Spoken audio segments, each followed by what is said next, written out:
সহ্য করতে করতে ধৈর্য হারিয়ে ফেলেছি। তবু মনকে বুঝিয়েছি, আজ নয়তো কাল ঠিকই সব ঠিক হয়ে যাবে। বোকা মানুষ ধোঁকা খায়, সৎ মানুষ কষ্ট পায়, সরল মানুষ আঘাত পায়, আর স্বার্থপর মানুষ আনন্দের দিন কাটায়। এটাই বাস্তবতা। কিছু মানুষ আছে যারা মায়া বাড়িয়ে জীবন থেকেই হারিয়ে যায়। জীবন মানে কিছুটা হাসি, কিছুটা কান্না, বাকিটা অভিনয়। স্বপ্ন পেয়েও যতটুকু পেয়েছি ততটুকুই বা কজন পায়। এই চিন্তাধারা যাদের মধ্যে আছে, কষ্টের পৃথিবীতেও তারাই প্রকৃত সুখী।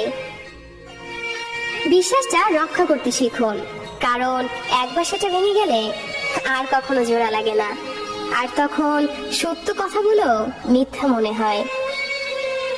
কাউকে মিথ্যা বলে খুশি করার চেয়ে সত্য বলে কাঁদানো অনেক ভালো। একটু কষ্ট পাবে, কিন্তু ও কখনো আর বিশ্বাস হারাবে না। বর্তমানে মানুষকে তুমি যতটা আপন ভাববে, ঠিক ততটা কেউ তোমায় আপন ভাববে না। প্রয়োজন হলে বলবে হাই, আর প্রয়োজন ফুরালে বলবো বাই। ভালোবাসি বলেই তো সব ঠিক থাকা সত্ত্বেও দিনের শেষে মনের কোণে একটাই ভয় আসে, তুমি হারিয়ে যাবে না তো।